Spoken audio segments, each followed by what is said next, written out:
I think the real thing you want to make AI adoption matter in enterprise is to democratize it, to get the line of businesses in and thinking about not just how they can save money, but how they can innovate faster. That means you have to have representation from those groups. And when I think about representation, that means it's not just about having a single chief AI officer, it's that team they can harness.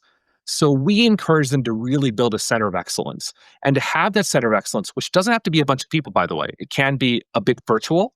Have that center of excellence offset the skills they're great at. So if you have a CISO running, becoming this chief AI officer, go get an engineering or product leader to join that extended team.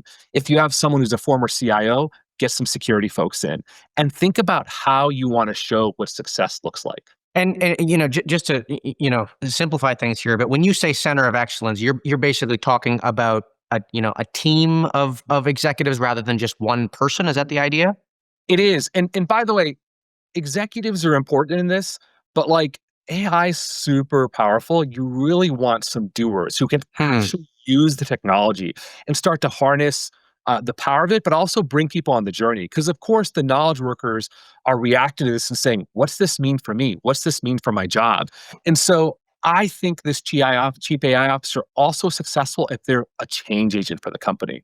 When I've had these CXO discussions, I was just in Detroit with one of the CEOs of one of the big three automakers. And I was with their staff, and they're asking about how AI might change their business. It was a super exciting conversation.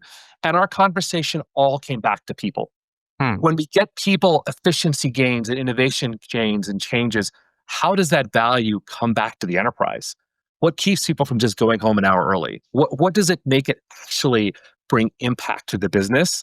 And how do you get them in? And we were looking at their chief AI officer, who happened to be a highly technical chief AI officer, who could really talk about what model was the best model and helping think about how product engineering could be improved. But they weren't thinking about the change management and people aspect. So we're like, you need a really strong line of business leader on this team who can really think about if their people are going to work differently.